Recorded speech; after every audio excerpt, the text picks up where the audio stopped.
नमस्कार, VIP news के इस बुलेटिन में आप सबका बहुत बहुत स्वागत है। बढ़ते हैं खबरों की ओर।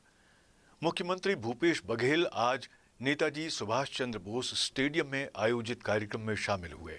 सीएम बघेल ने स्वर्गीय इंद्रचंद धाड़ीवाल को उनके द्वारा शहर के विकास के साथ ही सामाजिक और धार्मिक क्षेत्र में किए गए अमूल्य योगदान को याद करते हुए रायपुर शहर में ओसीएम चौक से कोतवाली चौक तक की सड़क का नामकरण इंद्रचंद धाड़ीवाल मार्ग करते हुए उन्हें विनम्र श्रद्धांजलि अर्पित की।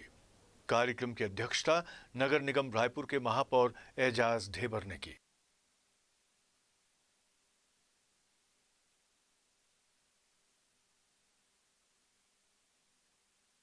स्वर्गीय इंद्रचंद धाड़ीवाल जी जो पहले पार्षद भी रहे, जिला कांग्रेस कमेटी के अध्यक्ष लंबे समय तक रहे, ऐसे व्यक्ति जो रायपुर शहर के लिए, पार्टी के लिए हमेशा जागरूक रहे और समर्पित रहे, ऐसे व्यक्ति के नाम से इस मार्ग का नामकरण किया गया। एक विनम्र श्रद्धांजलि नगर निगम और छत्तीसगढ़ शासन की ओर से मैं उन्हें प्रथम पुण्यतिथि के अवसर पर उन्हें नमन करता हूं, श्रद्धांजलि अर्पित करता हूं। मुख्यमंत्री भूपेश बघेल अब प्रदेश में बढ़ते अपराधों को लेकर समीक्षा बैठक करने वाले हैं।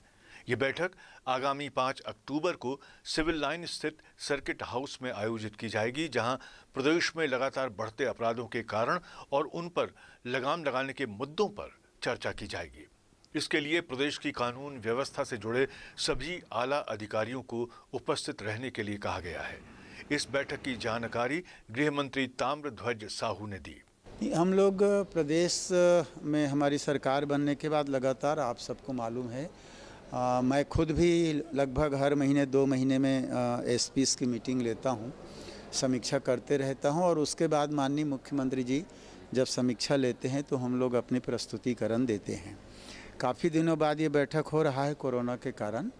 पूरे प्रदेश में अपराध, किस किस नेचर के अपराध किन किन जिलों में किस कारण से बढ़ा, उस पर एक समीक्षा होगी।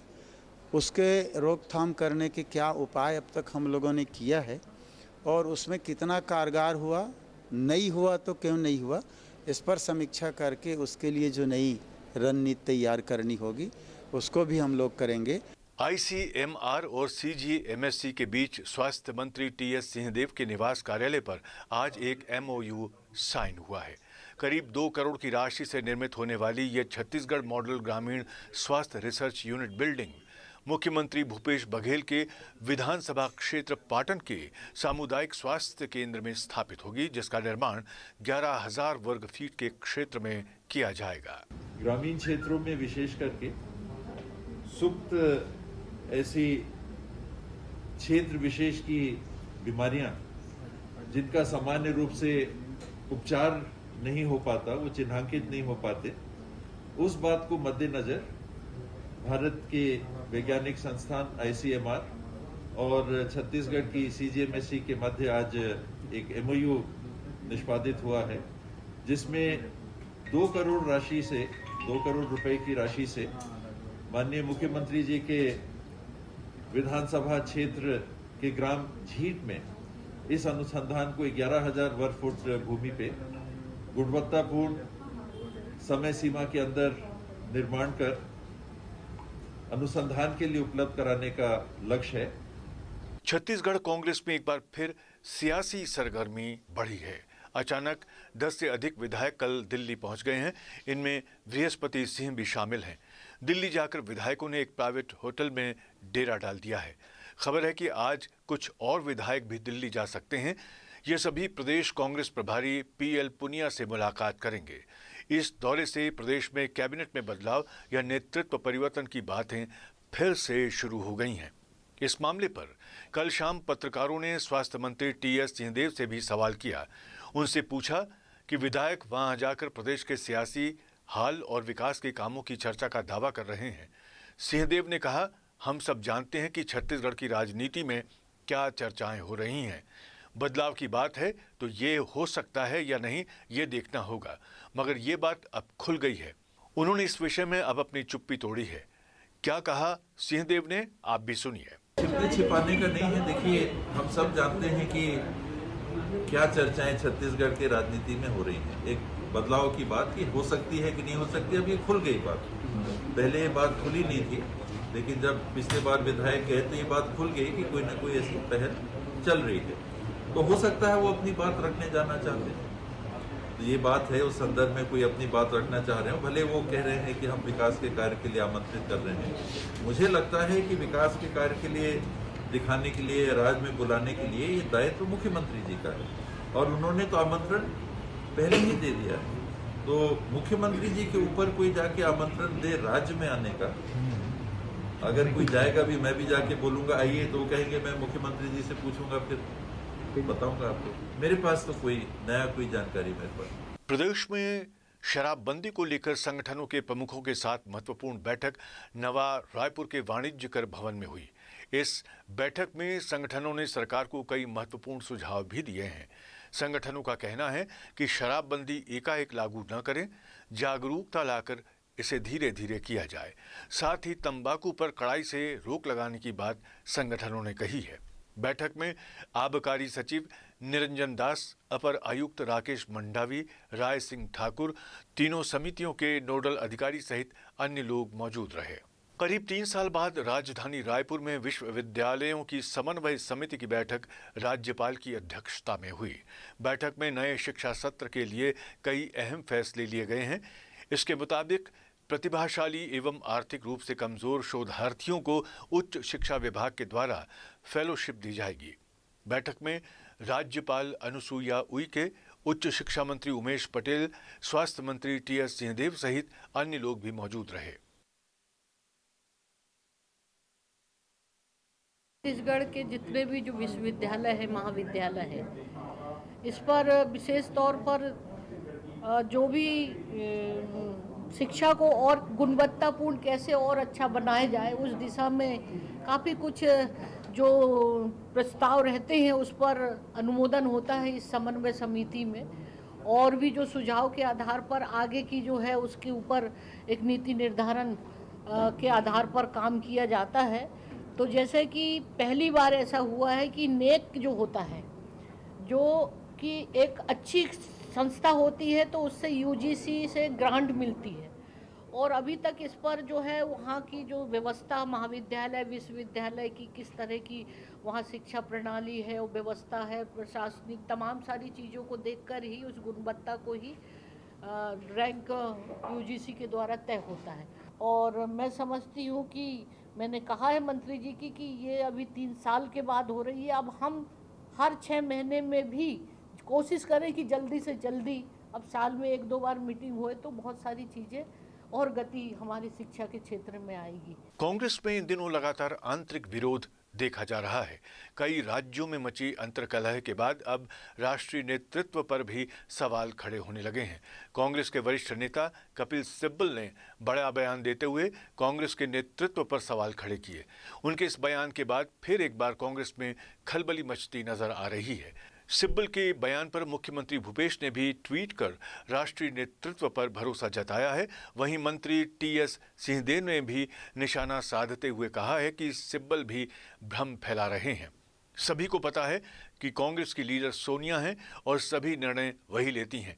उन्होंने कपिल सिब्बल जैसे वरिष्ठ नेता के इस बयान को दुर्भाग्यजनक बताया है। मुझे लगता है कि कपिल सिब्बल जी भ्रमित कर रहे हैं, क्योंकि ये क्लियर है कि कांग्रेस की लीडरशिप सोनिया गांधी जी के पास है। जितने निर्णय हो रहे हैं कांग्रेस प्रेसिडेंट कर रही हैं। लगातार अपॉइंटमेंट से लेके बाकी प्रक्रियाएं सारी हो रही हैं सोनिया जी के दस्तखत से, उनके निर्देश पे हो रही हैं। तो ये दुर्भाग्य है कि कपिल सिब्बल जी जैसे ज्ञानी व्यक्ति और अनुभवी व्यक्ति और कांग्रेस में सीनियर स्थान रखने वाले व्यक्ति को यही नहीं पता कि कांग्रेस के लीडर विद्यमान हैं। हमारी पार्टी के अध्यक्ष सोनिया गांधी जी हैं और लगातार काम कर रही हैं।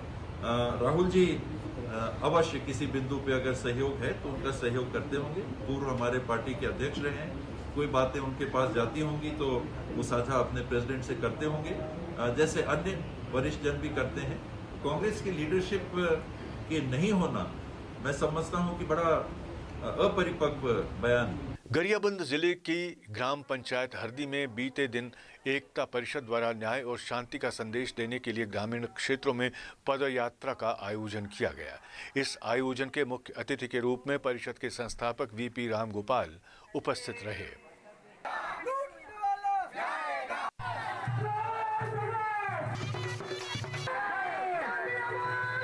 शांति अपने आप में आने वाली चीज़ नहीं। शांति के लिए प्री कंडीशन है न्याय। न्यायपूर्ण समाज में, जैसे घर में भी अन्याय होगा तो अशांति होगी, तो शांति होना है तो न्यायपूर्ण व्यवस्था कायम करना पड़ता है घर में। उसी प्रकार समाज में भी जब न्याय नहीं होगा, जीवन जीने का संसाधन लोगों के हाथ में नहीं होगा, उनको पलायन करने के लिए आप मजबूर कर देंगे और लॉकडाउन के नाम से उनको सबको वापस घर जाने के लिए बाध्य कर देंगे। अन्यायपूर्ण व्यवस्था में शांति कायम करना कठिन है। बेमेतरा जिले के बिरला ब्लॉक में स्थित शिक्षा विभाग के कार्यालय का हाल बेहाल है। दरअसल ब्लॉक शिक्षा विभाग के इस कार्यालय का भवन जर्जर हो चुका है। इस भवन की दीवारें खोखली हो गई हैं, जिनमें दरारें भी साफ तौर पर देखी जा सकती हैं। इस जर्जर भवन में कभी भी कोई अप्रिय हादसा हो सकता है। प्रशासन को इस ओर ध्यान देने की जरूरत है।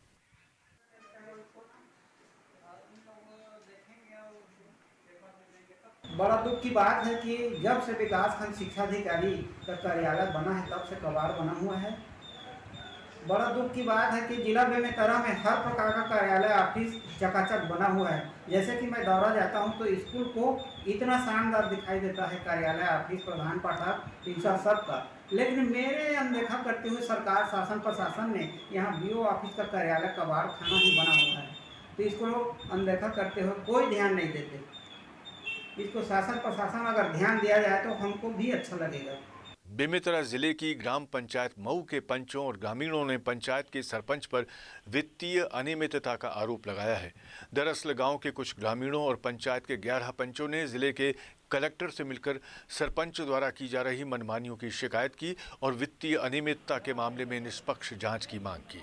पंचों की माने तो गांव के पूर्व सरपंच द्वारा 26 लाख रुपए की राशि वर्तमान सरपंच अगेश्वर साहू को सौंपी गई थी, जिसे खर्च कर दिया गया है, जिसका कोई हिसाब सरपंच नहीं दे रहे हैं।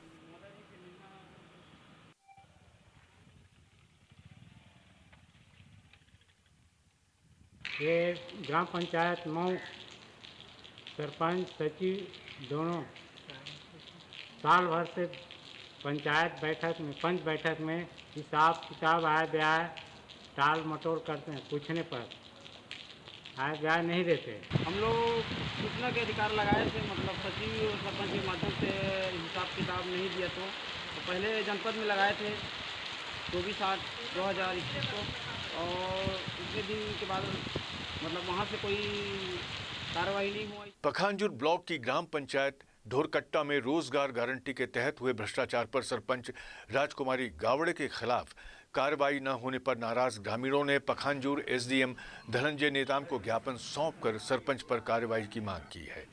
गौरतलब है कि सरपंच ने सड़क निर्माण के मास्टर रोल में गड़बड़ी की थी, जिसकी शिकायत ग्रामीणों ने जिले के कलेक्टर से भी की थी, जिसके बाद मामले की जांच पर ये फर्जीवाड़ा सही पाए जाने के बाद कलेक्टर द्वारा सरपंच पर धारा 40 के तहत कार्रवाई का आदेश दिया गया। इस आदेश के 1 माह बाद भी सरपंच के खिलाफ अब तक कोई कार्यवाही शुरू न होने के कारण ग्रामीणों में नाराजगी है और उन्हें आशंका है कि मामले को दबाया जा रहा है। अब ग्रामीणों का कहना है कि प्रशासन द्वारा भ्रष्ट सरपंच के खिलाफ कार्रवाई नहीं की गई तो ग्रामीण उग्र आंदोलन के लिए बाध्य होंगे। सर, हमारा ग्राम पंचायत सरपंच सचिव रोजगार सहायक मिल के फर्जी हरण करके नवीन मिट्टी सड़क निर्माण से पैसा हरण किया है, फर्जी मुश्तल भर के। इसके संबंध में हम लोग एसडीएम कलेक्टर को लेटर दिए थे, जो कि जनपद पंचायत से सर्वे शिकायत के आधार पर 4 सदस्यीय टीम बना के उनको जांच किया गया, जिसमें सरपंच सचिव सहायक सचिव को दोषी पाया गया और 1,75,768 रुपये का रिकवरी हुआ और सरपंच के खिलाफ धारा पंचायत राज अधिनियम धारा 40 के तहत कार्रवाई करने का आदेश दिया गया एसडीएम को। हमने शिकायत की तो 14/7/2021 को और आज 29 सितंबर 2021 को आज तक इसका कार्रवाई नहीं है, इसलिए हमने एसडीएम को विज्ञापन दिया। ढोरकट्टा से ग्रामीण आए हैं और वहाँ के जो मनरेगा के तहत जो भी फर्जी हरण हुए उसके संबंध में इन्होंने ज्ञापन दिया है और इसको हम धारा 40 के तहत जो है इसको प्रकरण दर्ज करेंगे, उनको हम नोटिस देंगे, उनका जवाब लेंगे और जवाब अगर संतोषप्रद नहीं पाया जाता है तो उनके ऊपर धारा 40 के तहत कार्रवाई। और अब लेते हैं एक छोटा सा ब्रेक।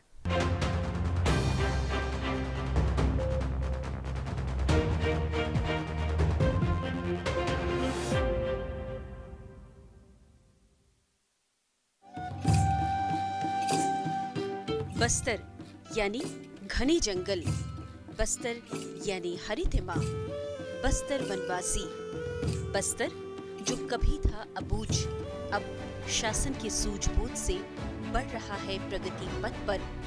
बस्तर प्रगति के कई स्तर, देखिए बस्तर की हर खबर अब VIP न्यूज़ पर।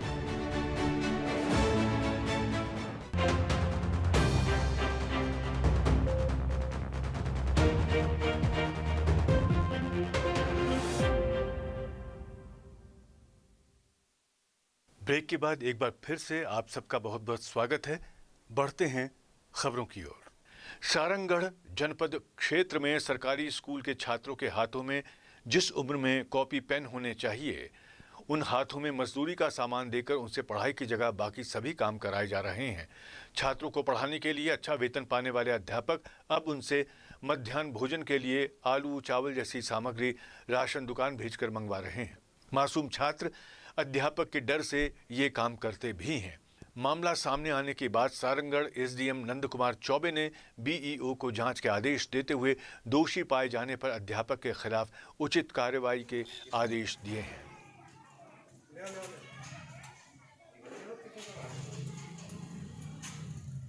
बच्चे लोग हैं पढ़ने के लिए आते हैं, अब ये बच्चे लोग सामान लेने जाएंगे मध्याह्न भोजन तो क्या रहेगा? बच्चे लोग अपने से तो नहीं जाएंगे ना सर, कोई भेजेगा कोई बोलेगा तब तो जाएंगे। क्यों? किसके बोलने पे गए थे बेटा? बताओ ना, डरो मत। डरो मत बेटा। किसके बोलने से गए थे? हर रोज हम ही सामान लाते हैं इसलिए। हर रोज लेके आते हैं? कौन भेजता है? कौन सर? श्रीवास्तव सर। कौन है वो? हेडमास्टर है ना सर? हो गया। रायपुर नगर निगम की फर्जी ID बनाकर फर्जी जन्म प्रमाण पत्र तैयार करने का मामला सामने आया है।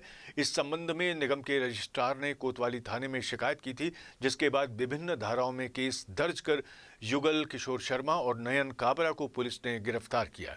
दोनों आरोपी चॉइस सेंटर संचालक हैं। इस मामले का मुख्य आरोपी मोहम्मद रहीमुद्दीन फरार है।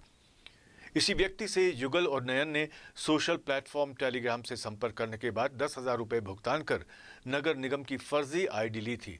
आरोपियों के कब्जे से पुलिस ने 2 लैपटॉप समेत मोबाइल और कागजात जब्त किए हैं। पूरा मामला थाना कोतवाली के अंतर्गत था, जिसमें एक युगल किशोर वर्मा था, एक काबरा है। दोनों मोहम्मद अफरीदुद्दीन से एक ID लिए थे, जिसके माध्यम से वो फर्जी जन्म प्रमाण पत्र तथा मृत्यु प्रमाण पत्र जारी करते थे, जबकि इनका जो ID था वो टोटल फर्जी था, जिस पर आराध्या निगी की ओर से शिकायत दी गई थी, जिस पर जांच किया गया और जांच होने पश्चात इसमें 420 के तहत प्रकरण पंजीबद्ध किया गया है और दोनों आरोपियों को रिमांड पर भेजा गया है। अभी ये प्रकरण विवेचना पर है। विवेचना में जैसे जैसे साक्ष्य आते जाएंगे उस हिसाब से कार्रवाई की जाएगी। प्रारंभिक दृष्टि से हमें जो पता चला है कि ये मृत्यु प्रमाण पत्र चीफ जो चॉइस सेंटर बंद होने के पश्चात इन्होंने स्टार्ट किया था और इनके द्वारा इसमें गड़बड़ी की जा रही है। अलग अलग विभागों में नौकरी लगवाने का झांसा देकर आधा दर्जन बेरोजगारों से ठगी करने वाले आरोपी सिद्धार्थ बंगानी को गोबरा नवापारा पुलिस ने गिरफ्तार किया है।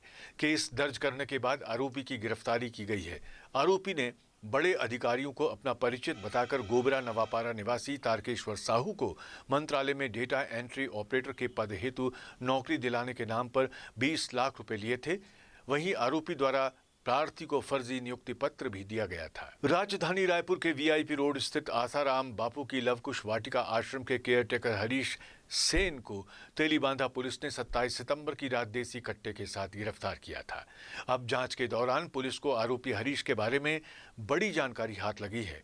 2 साल पहले DD नगर थाना इलाके के सुंदरनगर स्थित मदर प्राइड स्कूल के पास क्राइम ब्रांच का अफसर बताकर स्टील कारोबारी के मुंशी धीरेन्द्र मिश्रा से हुई 26 लाख की उठाई गिरी मामले में आरोपी हरीश सेन भी शामिल था। इस मामले में पुलिस ने 3 आरोपियों को गिरफ्तार किया था, लेकिन हरीश फरार चल रहा था। अब पुलिस आरोपी को रिमांड में लेकर उठाईगिरी के मामले में पूछताछ करेगी। वहीं इसमें उसकी गिरफ्तारी के लिए कोर्ट से अनुमति भी मांगी जाएगी। जी, अभी जो तेलीबांधा पुलिस द्वारा आरोपी हरीश सेन को कट्टे के साथ गिरफ्तार किया गया था और फिर रिमांड में भेजा गया था। उसके तस्दीक एक्टिविटी के हिसाब से हम उसको तस्दीक कर ही रहे थे, क्योंकि उसने तत्काल में स्वीकार नहीं किया था। बाद में अपने जो साइबर सेल की टीम भी है और बाकी थानों के इंक्वायरी करने पे ये मालूम चला है कि वो डीडी नगर में पूर्व में भी लूट के अपराध में शामिल रहा है और उसमें वो फरार था। तो 2 साल 2019 की घटना है, सुंदर नगर चौक में 26 लाख की लूट में, तो उसमें हरीश सेन के नाम से डीडी नगर में FIR है, जिसके लिए हम लोग उसमें फिर से आवेदन लेके रिमांड में लेके उसके खिलाफ कार्रवाई करेंगे। प्रदेश के दुर्ग और भिलाई में लगातार चेन स्नैचिंग की वारदात के बाद अब ये गिरोह राजधानी रायपुर में भी सक्रिय हो गया है। 3 दिन पहले डीडी नगर इलाके में एक वृद्ध महिला लूट का शिकार हुई। डीडी नगर थाना क्षेत्र में श्रीमती भगवती केवलानी है, 70 वर्षीय है। इनके द्वारा बताया गया है कि आज से 3 दिन पहले जब सुबह ये गोल चौक के पास जा रही थी, वहाँ पर कोई अज्ञात मोटर वाहन चालकों ने इनसे बात करने के बहाने उनके गले से चेन छीन कर भागे हैं। तो इनके द्वारा 2 दिन तक उनको बताया गया कि इनकी तबीयत खराब थी इसलिए थाने नहीं आ पाई हैं। इनके द्वारा तत्काल सूचना दी गई, थाने में इसमें अपराध पंजीबद्ध किया गया है। इसमें आगे चोरों की पतासाजी की कार्रवाई की जा रही है। रायपुर पुलिस की कार्रवाई एक बार फिर सवालों के घेरे में है। पुलिस ने बीते बुधवार की रात कबीर नगर थाना के सोन डोंगरी इलाके की एक बंद फैक्ट्री में छापा मारकर 3 करोड़ रुपए की चांदी और तांबा बरामद करने का दावा किया था। इस मामले में पुलिस ने खुलासा करते हुए बताया था कि यह माल चोरी का है और मामले में पुलिस ने फैक्ट्री मालिक अभिषेक जैन को गिरफ्तार कर कोर्ट में पेश किया था, लेकिन रायपुर कोर्ट ने अभिषेक जैन को तत्काल जमानत दे दी। अभिषेक जैन ने कोर्ट में चांदी और तांबे से संबंधित समस्त साक्ष्य और दस्तावेज प्रस्तुत कर दिए, जिसके आधार पर कोर्ट ने उसे जमानत दी। रायपुर पुलिस द्वारा सराफा कारोबारी अभिषेक जैन के ज्योतिका रिफाइनरी में बुधवार की रात को छापा मार कार्रवाई की गई और पुलिस ने सनसनीखेज खुलासा करते हुए बड़े दावे भी किए थे। इसके बाद से सराफा कारोबारी पुलिस के खिलाफ लामबंद है। सराफा एसोसिएशन ने इस मामले में तत्काल रायपुर SP से मिलकर अपनी नाराजगी भी जाहिर की। उन्होंने साफ कहा कि पुलिस ने बिना जांच के ही फैक्ट्री में दबिश दी और अभिषेक जैन को सफाई प्रस्तुत करने का मौका भी नहीं दिया, जबकि उसके सारे दस्तावेज और साक्ष्य मौजूद थे। रात 11 बजे अचानक से पुलिस ने उससे दस्तावेज मांगे और उसे समय नहीं दिया। इसके कारण पुलिस ने अभिषेक को गिरफ्तार कर लिया। ये कार्रवाई समझ से परे है। इस मामले को लेकर सराफा कारोबारी काफी नाराज हैं। रायपुर सराफा एसोसिएशन के सदस्य एवं ज्योतिका रिफाइनरी के संचालक श्री अभिषेक जैन पर कबीर नगर थाना के अंतर्गत आपराधिक प्रकरण दर्ज किया गया है। देर रात उसकी रिफाइनरी में कार्रवाई की गई और 450 किलो चांदी जब्त की गई। उसे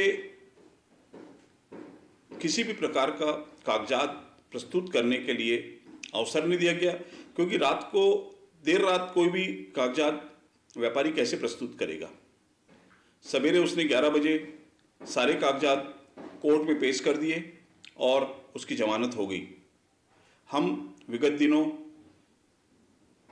रायपुर सराफा एसोसिएशन रायपुर के वरिष्ठ पुलिस अधीक्षक श्री प्रशांत अग्रवाल जी से भेंट कर इस संदर्भ में अपनी बात को रखी थी और अनुरोध किया था कि आप किसी भी प्रकार की यदि असमंजस की स्थिति है तो आप एसोसिएशन के पदाधिकारियों से संपर्क कर सहयोग ले सकते हैं। और व्यापारी लगातार 25 साल से रिफाइनरी का कार्य करता है।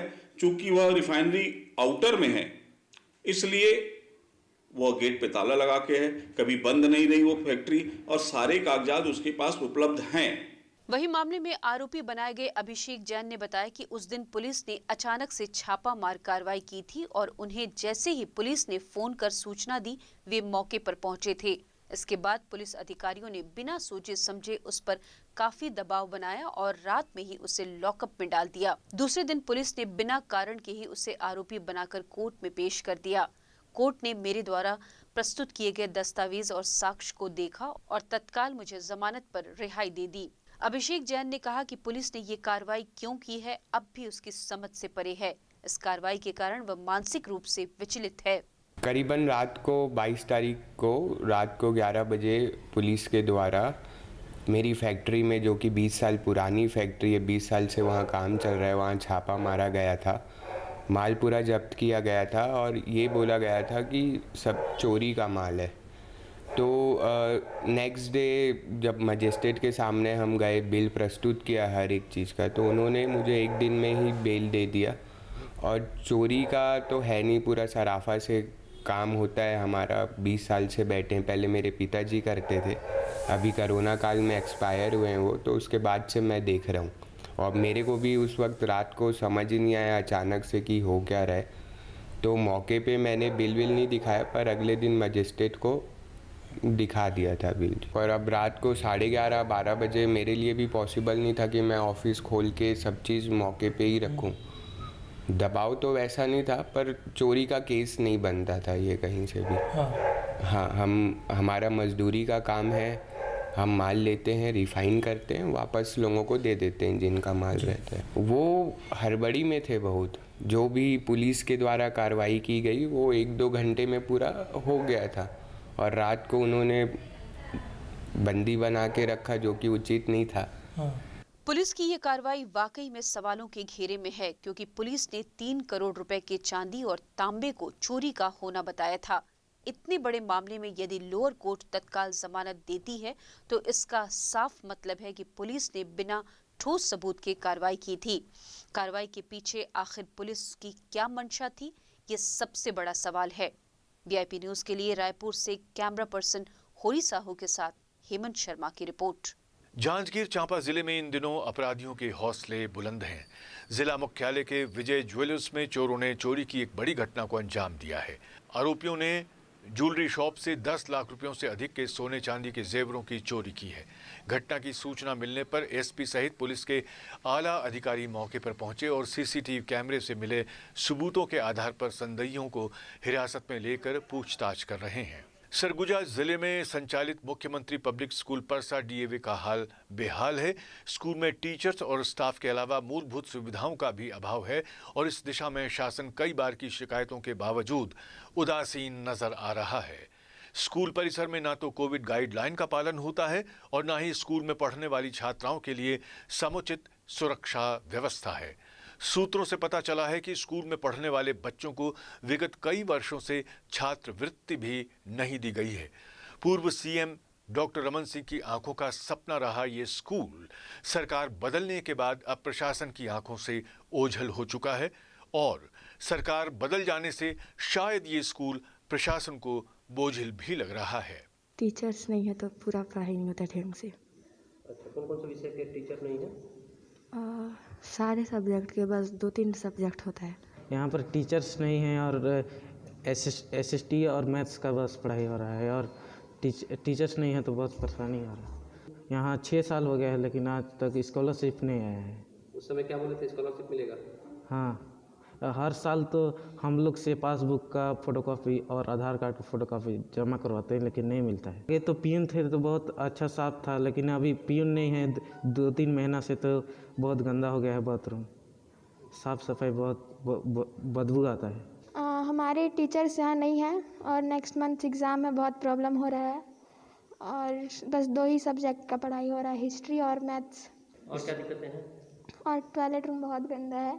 अभी हमारे पास कंस्ट्रक्शन वर्क चल रहा है, इसलिए भी आपको थोड़ा सा आपको इस तरह का दिखा। और साथ में अभी हमारे पास प्यून अभी नहीं है क्योंकि उसको कोविड हो गया था, वो चला गया था। अब दूसरा प्यून के लिए बात चल रही है, वो अपॉइंट होने वाला है। उनके लिए टीचर्स अपॉइंट करने के लिए अथॉरिटी से बात हो रही है और वो जैसे सिलेक्शन अथॉरिटी करके भेजेंगे फिर अपॉइंट हो जाएंगे। कम से कम 12 शिक्षक अभी और चाहिए।